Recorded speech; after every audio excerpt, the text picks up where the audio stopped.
Welcome back, my friends. Today I'm rolling with Dillon. He's from an affiliate gym not too far away and he's a blue belt. He's challenged me today to a roll, but it doesn't look like it's starting off too well for him. Let's see what happened. The roll starts off like every other round, and within the first, let's see here, about 8 seconds, I put him in a guillotine and I'm forced to tap him. A new record!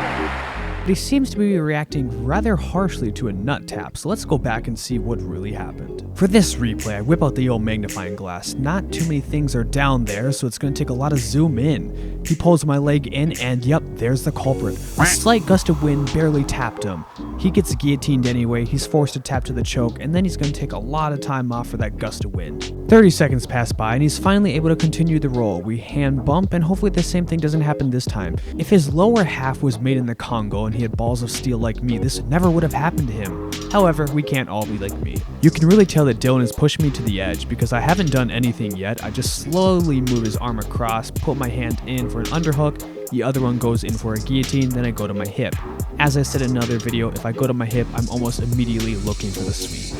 Now he does fight this sweep for a little bit here. I guess that's the good part about being much larger than your opponent. I just stay on my side and I keep throwing my elbow higher. The higher my elbow goes and I lift my leg at the same time, he's eventually going to fall over.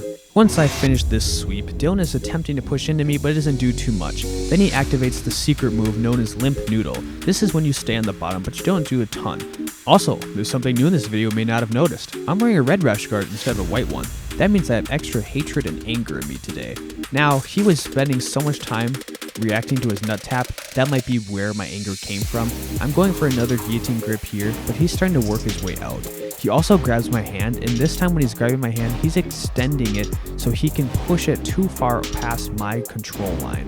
Once he gets his head out, he can start to use this arm control he has to turn into me, and then he goes for the sweep. Now once Dillon gets this position, he's making sure to keep my arm controlled because he doesn't want to get guillotined again, and then he does a very sloth-like style. I'm not a big fan of this slow style, it doesn't make for the best video, but I needed new people for the channel, so here we are. Now to counter this very boring style, I put my foot in towards his leg. He's attempting to grab my foot, but this gives me time to shove him by and I can get my hips out. Once my hips are out, it just takes a few seconds before I wrap my hands around his neck. Now for my question of the day, I want to ask you guys, if you could change one thing about your game, what would it be and why? For me, it would just to be using more wrestling. When I first started jiu-jitsu, I did a heck of a lot more kimuras because it's such a top-heavy style. Over the years, I changed my things, I went for more guillotines, but that's what I would change. Now I swept Dillon to the side, but he is controlling my legs, so I'm not able to get on top of my leg. So I'm gonna bait him here. I let go of this underhook, and as soon as I do, I shove his head to the side and I go for the guillotine wrap. As soon as I let go of the underhook, he moved his head for me as well. I go to this high elbow position and I get the tap. If you've enjoyed these two guillotines so far, make sure to like, comment, and subscribe. This is free for you, but it really helps out my channel and it'll allow me to go to other gyms to get more videos. Continuing at the roll, we're in this open guard position. Dillon's looking for a butterfly control and I'm just pushing into him slightly to see what he's gonna do.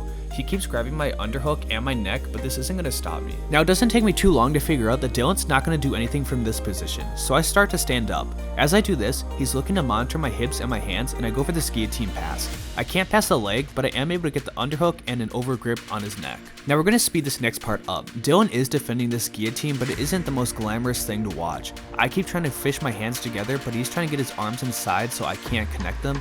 He's also attempting to go flat on his back so his neck isn't going to be extra exposed. I'm also trying to let this guy work. However, when I'm trying to let him work, he isn't doing much with it, so I start to get a little irritated with it. Nonetheless, I still got 2 earlier chokes in the video, so that's always fun. I start to roll to my back here to try and create a different angle, but he's starting to roll into me as well and keeps an underhook on me. Trying to get Dillon to move is like waiting for Tesla's stock to drop. Neither of them are going to happen. I give him so much time and I give him only slight pressure to move, but not much is changing. However, he is able to get a deep waist on me. He's going to use this deep waist to start wrapping on my arm and he's going to connect it through the backside.